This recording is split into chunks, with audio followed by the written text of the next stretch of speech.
My name is Carissa Karnick. I'm a K-1 teacher in rural Southwest Michigan at a K-8 school rich in history, as it's been around for about 150 years. It's a very small school with 80 students total, but is a school representing many different cultures inside of its classrooms. I have split my resources for this video into three main categories that I like to cover in my room. They are loving oneself, being part of a family structure, and being part about thinking about your place in the world. Me on the map and teaching about our role in society, and it's one of the main social science standards at the K-1 level.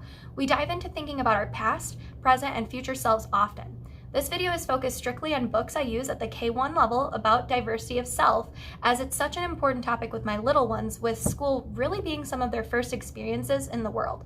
Here are some of my favorite texts to use in my room that explore sense of self, emotions, and diversity. Enjoy! First up is two books I love to start the year off with. This is All Are Welcome by Alexandra Penfold and illustrated by Suzanne Kaufman. Not only is this book showing students of multiple ethnicities in the same school setting, but is extremely helpful in creating a warm and welcoming classroom atmosphere that teachers aspire to set from day one. It's a great text for showing students K and up the classroom community style relationships that are built in your room. It represents multiple types of diversity and is a great book to start off the year with by letting all your students know how very welcome they are. Similar to that is one of my favorite books, My Teacher, which is written and illustrated by James Ransom. It was chosen as one of Dolly Parton's Imagination Library selections, and as a teacher of young children, I see the power it has. I think it's really important to represent teachers of all ages and ethnicities, but more so to dive into why we do what we do. This story is from the perspective of a little girl who throughout the book is trying to pinpoint why her teacher, who is clearly older than most that she's used to, is still choosing to teach years after she could have retired.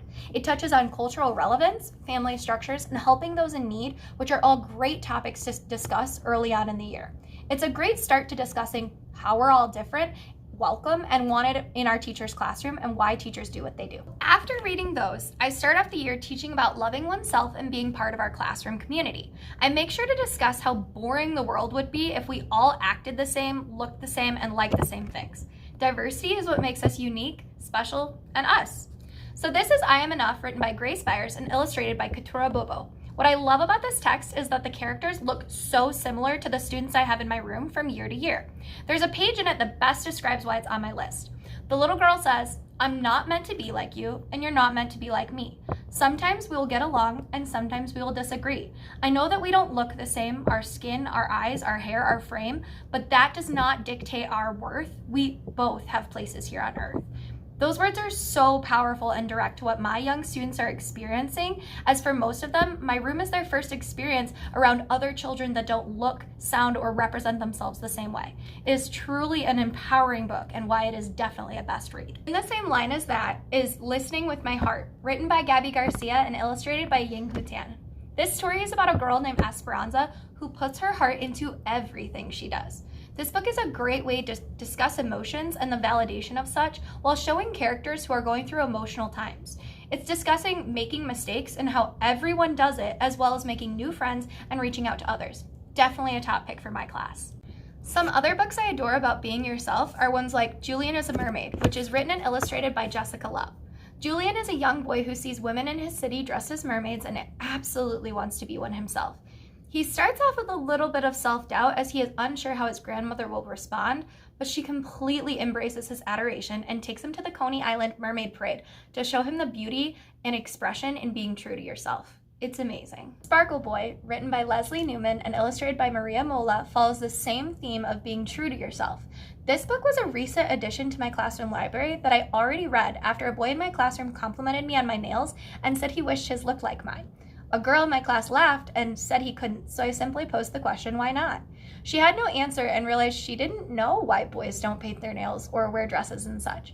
Reading this text was about a young boy growing up with an older sister and admiring all the sparkly things she has and wanting them for himself, showed my students that boys can go beyond what we've already established in my room of boys and girls playing with whatever toys they choose to, and just to do whatever simply makes you happy. Another book breaking the gender conformity label is One of a Kind Like Me, written by Lauren Mayano, translated by Teresa Millar, and illustrated by Robert Lou Trujillo. This story follows a young boy who decides he wants to be a princess for Halloween for school. His parents accept this without hesitation and take him to a local consignment shop to find his purple dress.